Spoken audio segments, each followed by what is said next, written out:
Very good morning everyone. Madhya Pradesh daily current affair में आज हम बात करेंगे 29 से 31 जनवरी तक की मध्य प्रदेश की सभी महत्वपूर्ण खबरों के बारे में। तो आइए स्टार्ट करते हैं। आज का हमारा पहला क्वेश्चन है, मध्य क्षेत्र विद्युत वितरण कंपनी ने उपभोक्ताओं की शिकायतें दर्ज कराने के लिए किस नाम से artificial intelligence AI artificial intelligence जो है उस पर आधारित वॉइस बोट सेवा शुरू की है? तो इसका जो सही आंसर है, इसका सही आंसर है बी, दैट इज निष्ठा, जो voice boat artificial intelligence based उपभोक्ताओं की शिकायत दर्ज करने के लिए जो एक सर्विस शुरू की गई है मध्य क्षेत्र विद्युत वितरण कंपनी के द्वारा, उसका नाम रखा गया है निष्ठा। तो आइए देखते हैं कि ये वॉइस बोट सेवा जो है ये होती क्या है।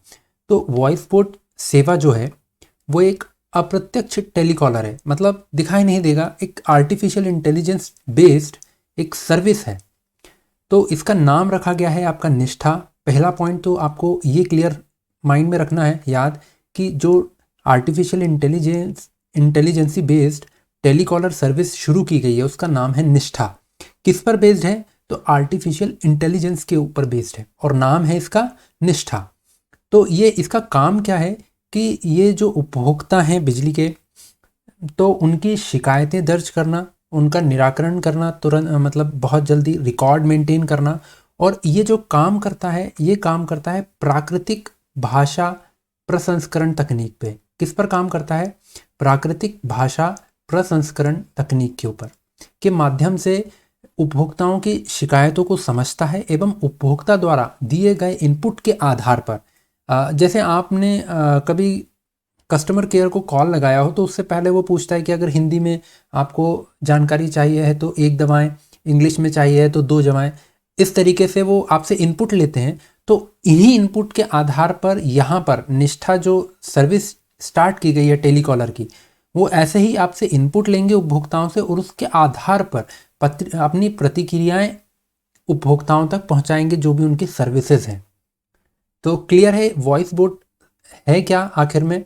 तो एक टेलीकॉलर सर्विस है जिसका नाम क्या रखा गया है? निष्ठा। और ये आर्टिफिशियल इंटेलिजेंस बेस्ड है। और किसने स्टार्ट की है? तो ये मध्य क्षेत्र विद्युत वितरण कंपनी के द्वारा शुरू की गई है।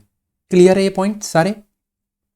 इसके बाद हमारा नेक्स्ट क्वेश्चन है, मध्य प्रदेश का प्रथम ऑटोमेटिक दुग्ध संयंत्र किस जिले में स्थापित किया गया है? अब देखिए ये पहला है ऑटोमेटिक दुग्ध संयंत्र जो कि सांची का है। ये सांची बेस्ड संयंत्र डाला गया है और इसका सही आंसर है आपका सी आंसर, दैट इज सागर। सागर जिले में मध्य प्रदेश का प्रथम ऑटोमेटिक दुग्ध संयंत्र स्थापित किया गया है। अब इसके बारे में जान लेते हैं। तो देखिए मुख्यमंत्री शिवराज सिंह चौहान ने अभी सागर का उनकी विजिट थी, तो सागर की विजिट के दौरान ऑटोमेटिक मिल्क यानी कि दूध प्रोसेसिंग केंद्र का लोकार्पण किया। पहला पॉइंट क्लियर है। सेकंड पॉइंट है आपका कि ये जो संयंत्र है ये मध्य प्रदेश का पहला संयंत्र होगा जो 1 लाख लीटर, कितना? 1 लाख लीटर क्षमता का नवीन दुग्ध ऑटोमेटिक संयंत्र के साथ जल शोधन का कार्य भी करेगा। साथ ही साथ ये किसका कार्य? जल को शोधन करना, मतलब जल सफाई, वो वाटर प्यूरिफायर का भी काम करेगा। इसके बाद नेक्स्ट पॉइंट है कि इसकी जो लागत है वो 40 करोड़ रुपए है। 40 करोड़ रुपए की लागत से ये स्टार्ट किया गया है। और साथ ही साथ इसका मेन पर्पस है कि उपभोक्ताओं को हाइजेनिक और उच्च क्वालिटी का दूध जो है बिना मिलावट वाला वो कस्टमर तक, उपभोक्ताओं तक उसकी पहुंच को आसान करना। कहाँ पर? आपके बुंदेलखंड क्षेत्र के अंदर, जो टीकमगढ़, छतरपुर, पन्ना, सागर, यहाँ पर ये इस क्षेत्र में आपकी दुग्ध की सप्लाई को सुगम बनाने के लिए ये ऑटोमेटिक दुग्ध संयंत्र सागर जिले में स्थापित किया गया है। आपको ये याद रखना बहुत जरूरी है, कहाँ पर स्थापित किया गया है? सागर जिले में, जो कि मध्य प्रदेश का प्रथम ऑटोमेटिक दुग्ध संयंत्र है। अब बात आई है यहाँ पर मिल्क से रिलेटेड, दुग्ध से रिलेटेड, तो कुछ इंपॉर्टेंट फैक्ट देख लेते हैं। देखिए श्वेत क्रांति जो है वो आपकी स्टार्ट हुई थी मिल्क प्रोडक्शन को बढ़ाने के लिए ही। तो ये आपको एक पॉइंट क्लियर रखना है माइंड में कि श्वेत क्रांति किससे रिलेटेड है, आपके मिल्क प्रोडक्शन से। जिसके जनक कौन थे, तो उनके जनक हैं श्वेत क्रांति के डॉक्टर वर्गीस कुरियन, जिन्होंने अमूल की स्थापना की है। तो ये पॉइंट आपको क्लियर है, ये एग्जाम में बहुत आ चुका है, डॉक्टर वर्गीस कुरियन। तो श्वेत क्रांति के जनक कौन है भारत में, डॉक्टर वर्गीस कुरियन। और 1970 में 1970 में ऑपरेशन फ्लड चलाया गया था। ऑपरेशन फ्लड किससे जुड़ा हुआ है, ये भी मिल्क प्रोडक्शन को बढ़ाने से ही रिलेटेड है, जो कि राष्ट्रीय डेयरी विकास बोर्ड के द्वारा चलाया गया था 1970 में। श्वेत क्रांति के अंतर्गत ऑपरेशन फ्लड 1970 में चलाया गया था, किसके द्वारा, राष्ट्रीय डेयरी विकास बोर्ड के द्वारा। अब एक क्वेश्चन और बनता है कि राष्ट्रीय डेयरी अनुसंधान संस्थान कहाँ पर स्थित है, तो ये आपके हरियाणा के करनाल में स्थित है। कहाँ स्थित है, हरियाणा के करनाल में। बहुत इंपॉर्टेंट है, ये सारे पॉइंट्स आपके माइंड में क्लियर होने चाहिए। कौन कौन से, श्वेत क्रांति किससे रिलेटेड है, मिल्क प्रोडक्शन से, दूध के उत्पादन को बढ़ाने के लिए। इसके जनक कौन थे, डॉक्टर वर्गीस कुरियन इनके जनक थे। और ऑपरेशन फ्लड जो कि श्वेत क्रांति के अंतर्गत ही राष्ट्रीय डेयरी विकास बोर्ड के द्वारा 1970 में शुरू किया गया था। साथ ही साथ राष्ट्रीय डेयरी अनुसंधान संस्थान, इसकी स्थापना कहाँ की गई है, हरियाणा के करनाल में। इतने पॉइंट आपको याद रखने हैं। अब देखिए यहाँ पर बात आई है सागर जिले की, तो थोड़ा सा सागर जिले के बारे में बात कर लेते हैं। तो ये रहा आपका सागर। सागर जिले में पहला पॉइंट आपको जो याद रखना है वो है कि मापतोल प्रशिक्षण संस्थान जो है वो आपका सागर जिले में स्थित है। पहला पॉइंट क्लियर है, मापतोल प्रशिक्षण संस्थान कहाँ पर स्थित है, सागर जिले में। ठीक है। सेकंड आपका पॉइंट है स्टेनलेस स्टील कॉम्प्लेक्स कहाँ पर है, आपका सागर में। तो ये पॉइंट आपको याद रखना है, स्टील कॉम्प्लेक्स कहाँ पर है, सागर में। पिछले वीडियो में मैंने आपको बताया था एक कॉम्प्लेक्स के बारे में, that is leather complex. Leather complex कहाँ पर स्थापित है, स्थित है, आप मुझे कमेंट बॉक्स में बताइए। हम बात कौन से जिले की कर रहे हैं, हम बात कर रहे हैं सागर जिले की। क्लियर है। नेक्स्ट इसके बाद पॉइंट है कि सागर में ही मध्य प्रदेश की प्रथम यूनिवर्सिटी विश्वविद्यालय स्थापित है। कब, 1946 में। और नाम क्या है विश्वविद्यालय का, डॉक्टर हरि सिंह गौर विश्वविद्यालय, जिसका पहले नाम था सागर विश्वविद्यालय। ये मध्य प्रदेश की पहली यूनिवर्सिटी है, मध्य प्रदेश की प्रथम विश्वविद्यालय। साथ ही साथ वर्ष 2008 में इसको केंद्रीय विश्वविद्यालय घोषित किया गया है। क्लियर है। ये क्वेश्चन बहुत बार आ चुका है कि केंद्रीय विश्वविद्यालय कब बनाया गया है इसको, सागर विश्वविद्यालय मतलब डॉक्टर हरि सिंह गौर विश्वविद्यालय को 2008 में। पॉइंट क्लियर है। नेक्स्ट पॉइंट है जवाहरलाल नेहरू पुलिस अकादमी जो है वो भी आपकी सागर में स्थित है। ठीक है, पॉइंट क्लियर होते जा रहे हैं। सेकंड पॉइंट आपका स्टील कॉम्प्लेक्स। थर्ड पॉइंट है आपका डॉक्टर हरि सिंह गौर विश्वविद्यालय जो कि मध्य प्रदेश का प्रथम विश्वविद्यालय है, जिसकी स्थापना, ये आपको क्लियर याद होना चाहिए, माइंड में रखना है आपको, 1946 में। साथ ही साथ इस विश्वविद्यालय को 2008 में केंद्रीय विश्वविद्यालय का दर्जा दिया गया है। इसके बाद फोर्थ पॉइंट है आपका जवाहरलाल नेहरू पुलिस अकादमी कहाँ पर स्थित है, सागर में। साथ ही साथ एक और पुलिस से ही रिलेटेड, क्राइम से रिलेटेड चीज़ है सागर के अंदर, वो है आपका फॉरेंसिक साइंस लेबोरेटरी, बात करेंगे अभी। नेक्स्ट पॉइंट है इसके बाद आपका जो एक मेले में अगर देखा जाए तो सागर में धमोनी नाम से एक उर्स लगता है, एक मेला लगता है। किस नाम से, धमोनी। ये नाम आपको याद रखना है। धमोनी उर्स कहाँ लगता है, तो धमोनी उर्स आपका आयोजित होता है सागर जिले के अंदर। पॉइंट क्लियर है। पांचवा, सिक्स्थ पॉइंट है आपका एक आपका मंगलगिरी नाम से जैन तीर्थ स्थल है। देखिए मध्य प्रदेश में बहुत लिमिटेड जैन तीर्थ स्थल हैं, 3-4 हैं, जैसे मुक्तागिरी हो गया आपका, सोनगिरी हो गया, मंगलगिरी हो गया। तो ये कुछ इंपॉर्टेंट जैन तीर्थ हैं जो आपको याद रखने हैं। तो मंगलगिरी जैन तीर्थ कहाँ पर है आपका, ये है आपका सागर जिले में। क्लियर है पॉइंट, सिक्स्थ पॉइंट क्लियर है। सेवंथ पॉइंट है आपका आगासौद। आगासौद इसलिए फेमस है, आपके सागर की एक जगह है ये, यहाँ पर एक तेल रिफाइनरी स्थापित की गई है बीना के अंदर। ये बीना के अंदर स्थापित है, जो कि ओमान देश की सहायता से स्थापित की गई है। किसकी सहायता से? अब देखिए यहाँ पर 2-3 क्वेश्चन बनते हैं। एक तो यही बनता है कि आपकी आगा स्रोत किस लिए प्रसिद्ध है? तो तेल रिफाइनरी के लिए फेमस है। आगा स्रोत तेल रिफाइनरी कहाँ है? आपके बीना में स्थित है। अगर जिले की बात करें तो सागर जिले में स्थित है। या ये पूछ लेते हैं कि आगासोद तेल रिफाइनरी या बीना तेल रिफाइनरी किस देश के सहयोग से स्थापित की गई है? तो वो है आपका ओमान। किस देश के सहयोग से? ओमान देश के सहयोग से।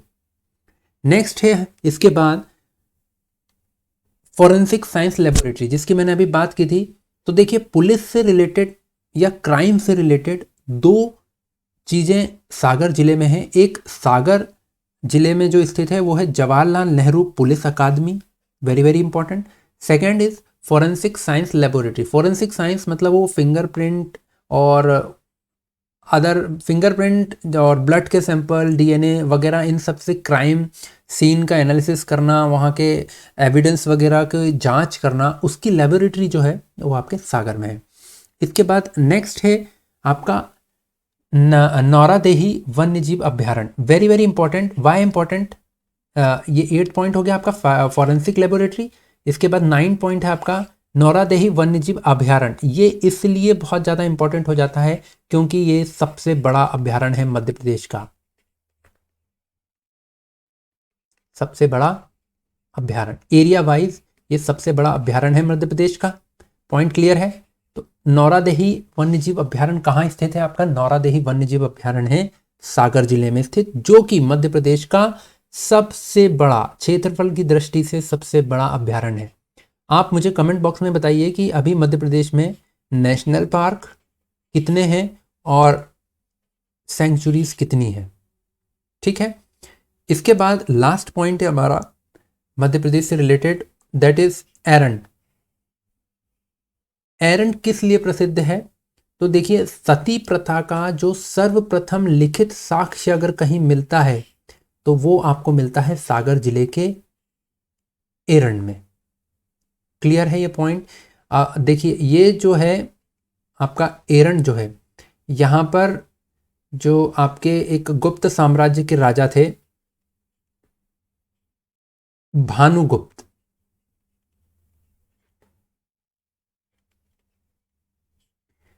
उनके अमात्य थे, मतलब सेनापति बोलना चाहिए, गोपा।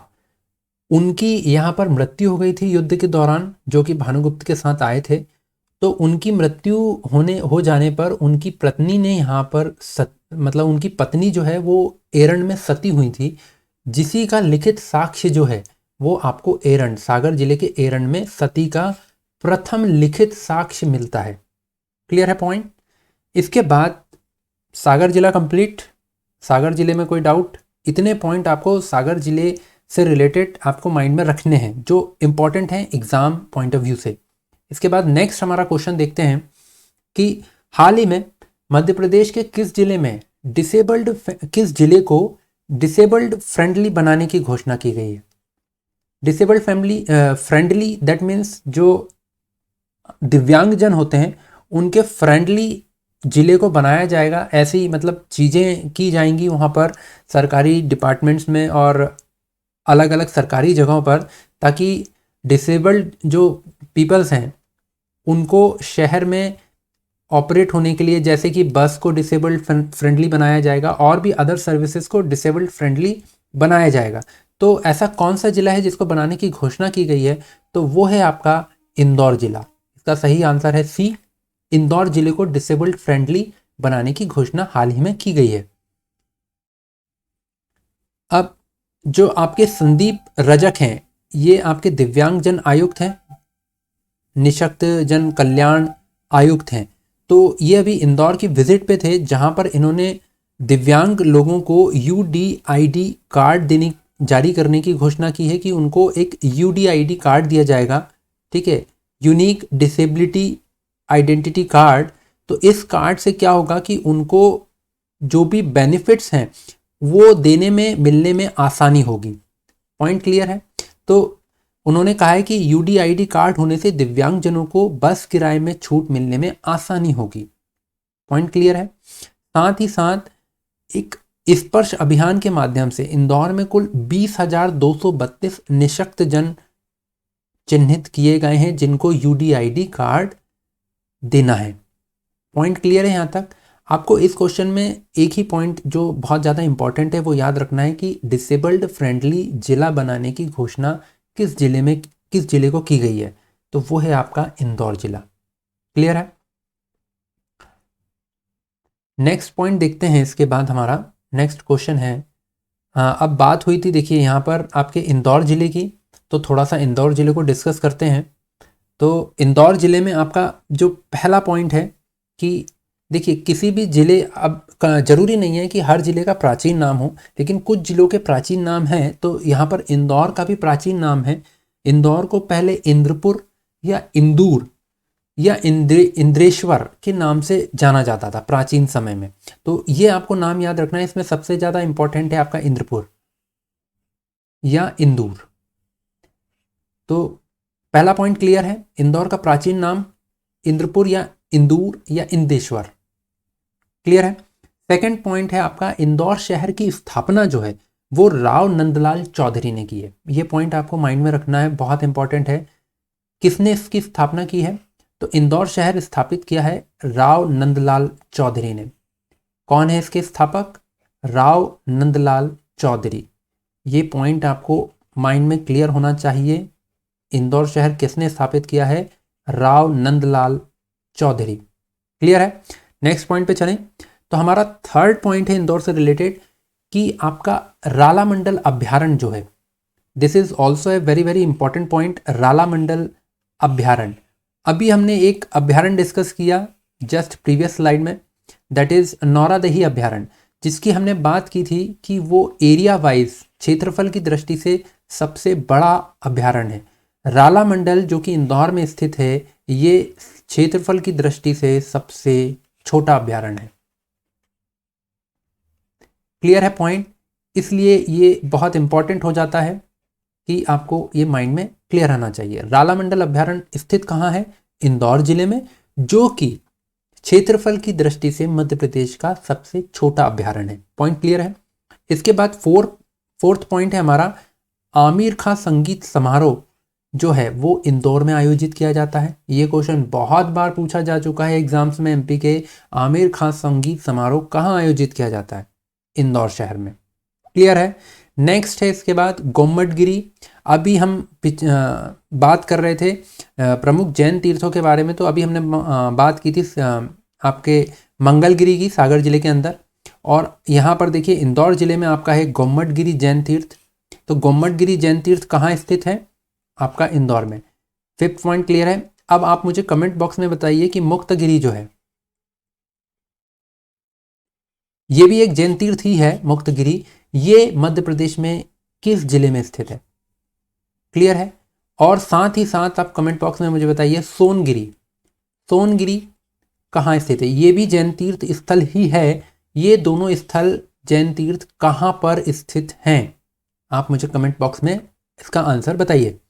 नेक्स्ट क्वेश्चन है इसके बाद मांगल्या इंदौर में स्थित है, जो कि प्रदेश का पहला सूखा बंदरगाह है। क्या है? सूखा बंदरगाह। ये पॉइंट आपको याद रखना है, ये भी क्वेश्चन आ चुका है एग्जाम में बहुत बार। सूखा बंदरगाह, मध्य प्रदेश का पहला सूखा बंदरगाह मांगल्या दैट इज इंदौर जिले में।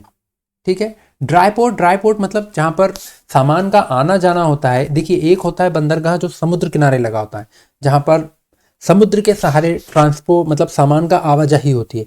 सूखा बंदरगाह जो पानी से जुड़ा हुआ नहीं है, सागर के क्षेत्रों से जुड़ा हुआ नहीं है, लेकिन फिर भी वहाँ कार्गो का आवागमन, सामान का आना जाना होता है बहुत लार्ज स्केल पे, वो सूखा बंदरगाह हो जाता है।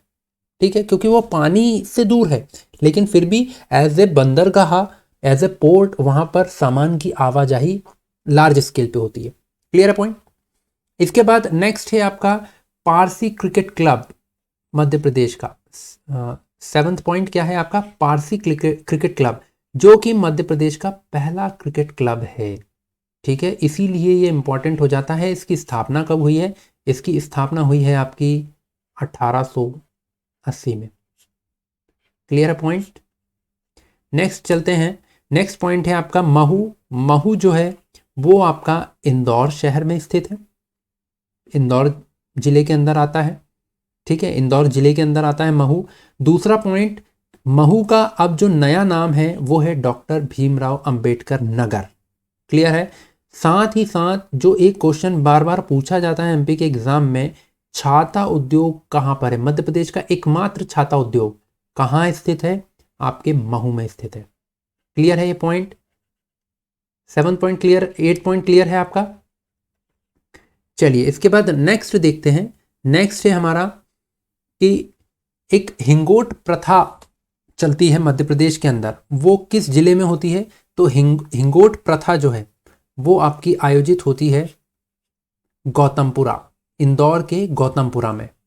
ये क्वेश्चन भी आ चुका है, हिंगोट प्रथा कहाँ होती है या हिंगोट कहाँ का एक प्रसिद्ध प्रथा है? तो इंदौर जिले की है।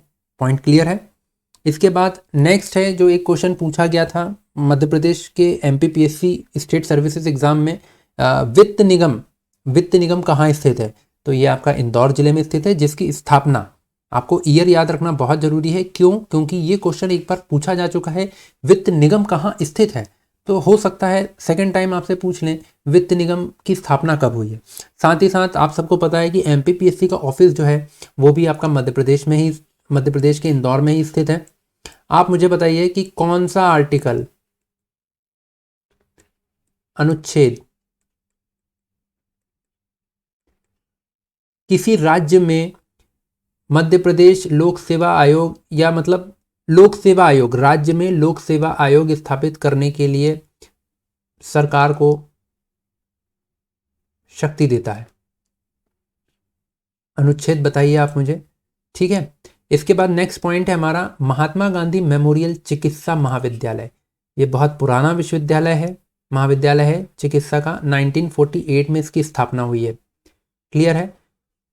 महात्मा गांधी मेमोरियल चिकित्सा महाविद्यालय, इसकी स्थापना कब हुई है? 1948 में, इसीलिए ये क्वेश्चन इंपॉर्टेंट हो जाता है। ठीक है, चलिए इसके बाद हमारे नेक्स्ट क्वेश्चन पे चलते हैं। इतना इंदौर में इतने पॉइंट्स क्लियर है। इसके बाद हमारा नेक्स्ट क्वेश्चन है कि बीटिंग द रिट्रीट का आयोजित करने वाला देश का पहला राज्य कौन सा है? बीटिंग द रिट्रीट, इसके बारे में भी देखते हैं ये होता क्या है। अभी पहले आंसर पे बात करते हैं। तो इसका आंसर सही है आपका ए, मध्य प्रदेश। अब जानते हैं कि बीटिंग द रिट्रीट है क्या।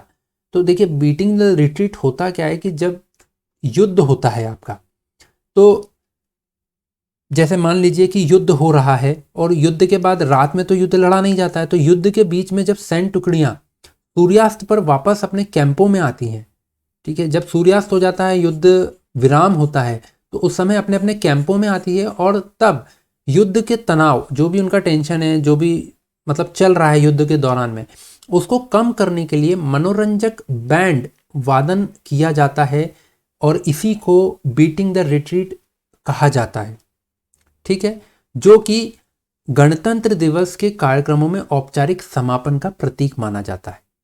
तो आप क्लियर है बीटिंग द रिट्रीट होता क्या है? युद्धों के समय पे जब युद्ध विराम होता है तो उस समय जो सैनिक होते हैं वो अपने तनाव को कम करने के लिए कुछ मनोरंजक बैंड बजाते हैं, गाना बजाना होता है, that is beating the retreat. Clear है पॉइंट। साथ ही इसके अलावा देखते हैं कि ये जो बीटिंग द रिट्रीट कार्यक्रम आयोजित करने वाला मध्य प्रदेश देश का एकमात्र पहला और एकमात्र राज्य है जहां पर बीटिंग द रिट्रीट आयोजित किया जाता है। पॉइंट क्लियर है। यह भोपाल, मध्य प्रदेश की राजधानी भोपाल में तथा दिल्ली में, नई दिल्ली में गणतंत्र दिवस पर आयोजित किया जाता है। क्लियर है इतने पॉइंट्स? यहां तक कोई दिक्कत? चलिए आज का सेशन यहीं ख़त्म करते हैं।